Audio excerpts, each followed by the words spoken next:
Today, we will discuss a lesser-known occurrence, an odd tale set in the world of comic book collectors and urban myths. Our subject is the story of Arron Stubbs and the IRS comic collection. This true story takes place in Denver, Colorado sometime in the late 1970s and spans to the early 1990s. It's the story of a collector who had but one dream of creating the most complete comic collection ever made and was willing to take exceptional risks above the law to see his dream realized. Yeah, I knew Arron.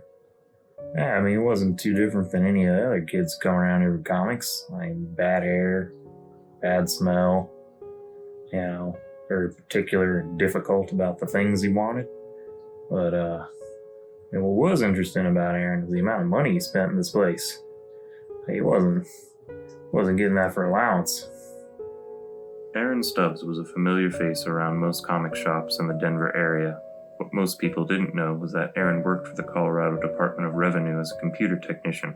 By 1990, he had become a chief computer programmer for the department. After 10 years behind a computer screen in a halogen-lit cubicle, he learned the way the department's systems worked. His biggest discovery was when he found out that when a person had prepaid an estimated income tax and were found to be due a refund, it was issued. But if that person had died, the Colorado Department of Revenue would not issue the refund and instead wait for the estate of the deceased to apply for the refund. The money would be stowed in an unopened account indefinitely. Arron used this knowledge to his advantage, issuing refund checks to the deceased that he intercepted and eventually issued checks to himself. Arron was a nice guy, He was one of us. Of course he kind of smelled bad. But I don't know. You go into a convention hall and there's all those comics and you find a near mint #1 issue of the Dazzler that you've been looking for 8 years, and anybody's gonna start to sweat and smell bad. But Arron, he was a true collector, just like us. At first, Arron was cautious with his discovered loophole. He issued checks to the deceased and intercepted the checks or changed the address to his home. Investigators believe he began diverting funds in the fall of 1991. He kept the amounts small, and the times he issued refunds were inconsistent.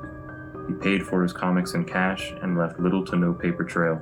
Like all criminal masterminds, he started becoming sloppy, issuing larger and larger refunds and eventually paying collectors with the checks directly. This was his downfall. One Detroit collector called the Department of Revenue asking if the check was good. An investigation sparked, which eventually traced the name on the check to a dead man. So this guy phones me up, and he's looking for every issue of Doll Man I got in the shop. He's also looking for Superman 125, the one where Superman shoots rainbows out of his hands. Yeah, anyways, we struck up a deal, and he shows up a couple weeks later, and he gives me this check, but it's like an official government, kind of check, and it just kind of seemed weird that it was for the exact amount that, we agreed upon. So anyways, I phoned up the IRS, so I was asking them, if it was legit, and I guess that's how they started looking into this guy. Yes, at one time, the department suspected an internal employee who might or might not have been diverting funds from the deceased for his own personal gain. I cannot speak further on the subject. Stubbs was arrested on March 19, 1992. Various sources say he stole anywhere between $100,000 and $500,000, the bulk all invested into comics. He was charged with a Class 3 felony, theft over $10,000, and a Class 5 offense, embezzlement of public property. He could have gone to jail for over 15 years, but sentenced to 4 years probation, and the worst punishment, forfeiture of his collection to repay the Department of Revenue. Stubbs was looking at something steep. So I went over and I talked to the DA and I said, "You really think that boy's gonna last in prison? Look at him, like a room temperature bologna sandwich was a person. He wouldn't last a day in prison, let alone however long they wanted to lock him up." So I told the DA, "You really want to hurt him? You take those comic backs and you sell them." That's just what they did. The extensive collection of over 6,000 comics was estimated to have approximately 25% of all Golden Age comics, 75% of all Silver Age comics, and 95% of all Modern Age comics released. The Department of Revenue put the entire collection up at auction, and it is rumored that the winning bid was $180,000. sold to RTS Limited of Golden, Colorado. After rumors of Stubbs' story and the quality of the exceptionally large collection got out, RTS dubbed the collection the IRS collection and started running advertisements as well as certificates of authenticity. When I saw it at auction, it was easily one of the most complete collections ever created. We had to have it. There were over 4 freezers filled with comics to keep them in the most pristine conditions. And after we cleared out the leftover Dunkaroos and Go-Gurts, it was ours.